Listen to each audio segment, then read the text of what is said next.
been a remarkable effort. I also want to thank our incredible regional partners. Chesterfield, Henrico, Hanover have all been wonderful partners, providing support, sending staff, cooperating in the regional response, providing water and other resources.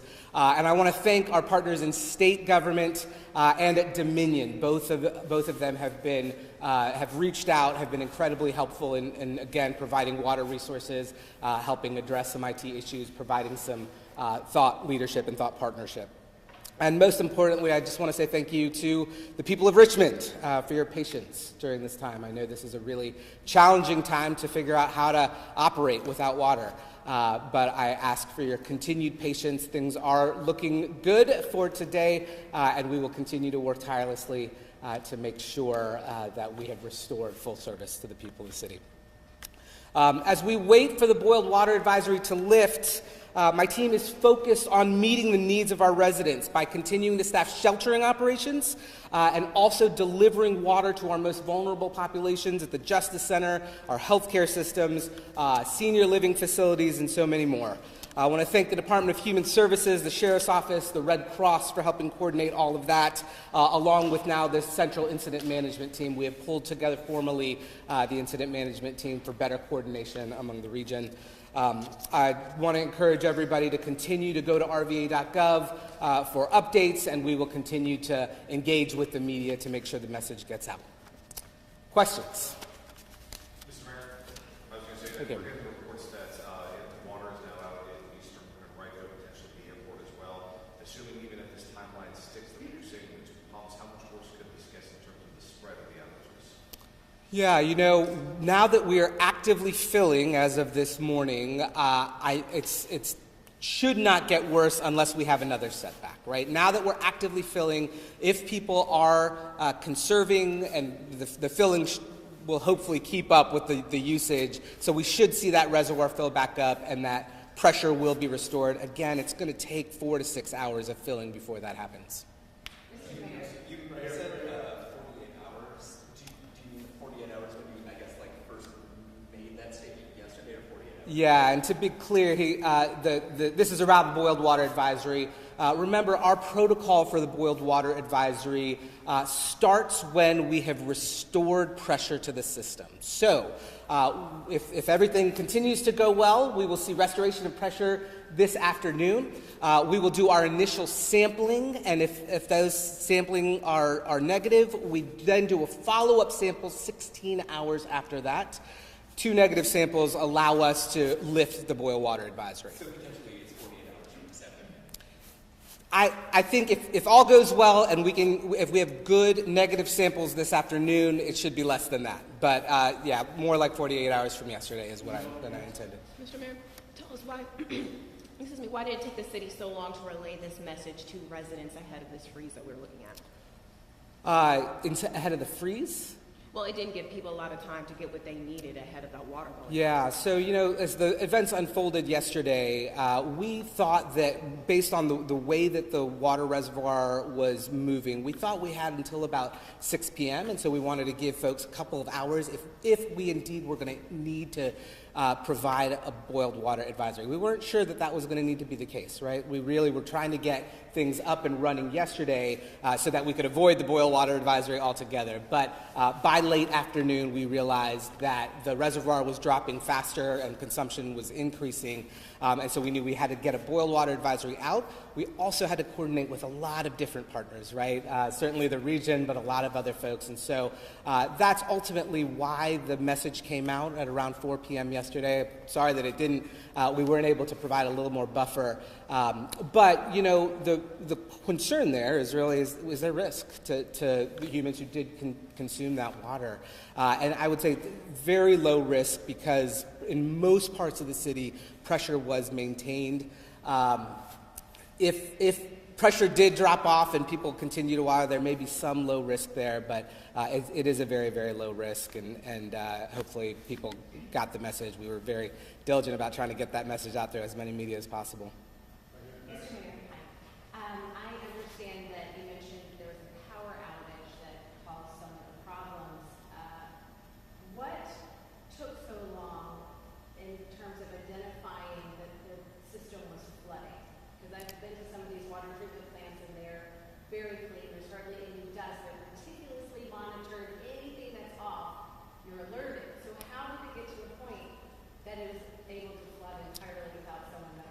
Yeah, my understanding of that, so the power outage was in the morning. It lasted a couple of hours. We had generator backup. We also had battery backups on a couple of the different systems.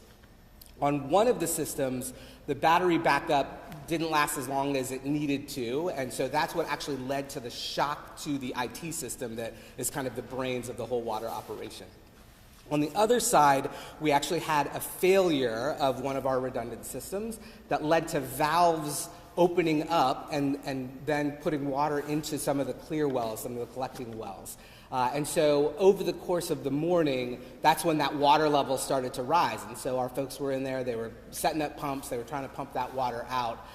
But there was a couple of hours delay from the initiation of the power outage to the time that water actually started to build up in the treatment facility. So why wasn't it noticed sooner? Why wasn't the boiled water advisory? The water, the rising flooding. I mean, I think, I'm not sure I quite understand the question. Why did our staff on site not notice the rising of the water? I think they noticed it as soon as, I mean, people were on site there. They just started to, put their pumps in and try to deal with the issue on site. And so it wasn't until later in that morning where we were realizing, okay, we're not going to be able to keep up with the buildup of that water. So you noticed Two final questions.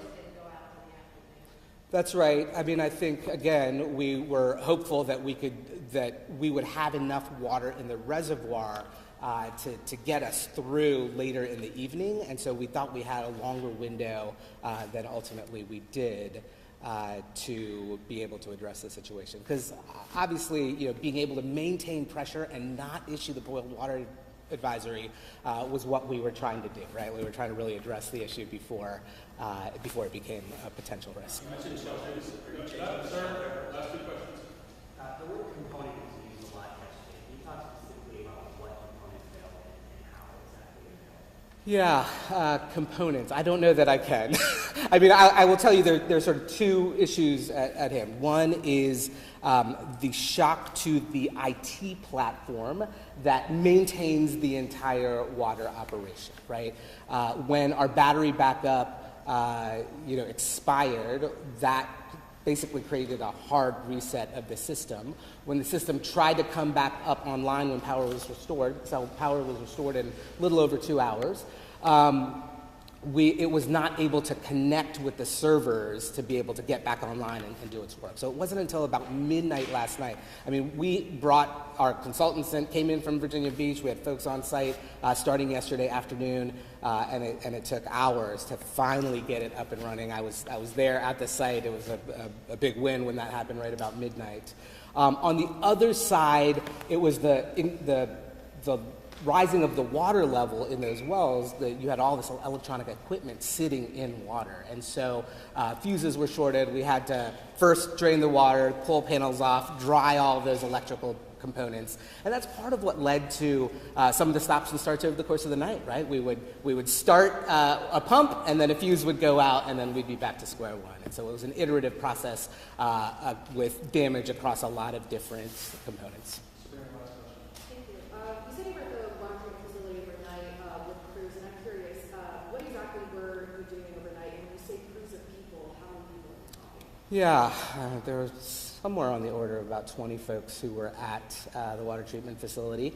There were a number of them who were focused on the IT system, and then there were different teams who were working on really drying out and repairing the electrical equipment that had been previously submerged in water.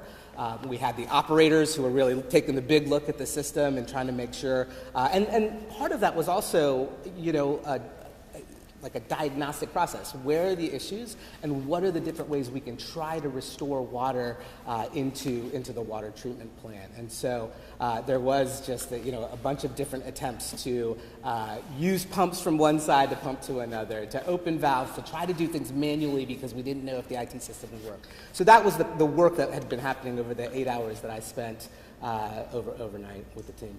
So did the staff miss anything at any point, or were they always, from what you know, were they always on top of the situation? They knew what was happening Was anything missed that allowed the situation? Not that I can tell. Obviously, we'll do an after-action report and we'll dive in. We'll have both some clarity from the logs of the IT system. We'll also look at what the actual on-site staff was responsible. But, I've now been in this for, almost 24 hours, and it really seems like the power outage, the IT system, and then the dysfunction of the pumps really led to a weather-related incident that would be really hard to avoid. Thank you. Yeah, can you address the schools? Yeah, I will do that, and then we'll wrap. Thanks, Julian. I had some conversations with Superintendent Cameras. I think they, at least as of our last conversation, felt like it would be difficult for them to open without potable water.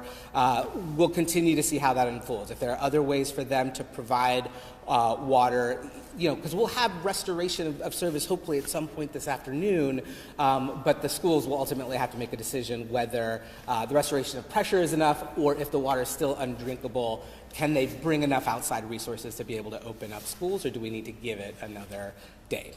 Thanks, everybody. Thank you all.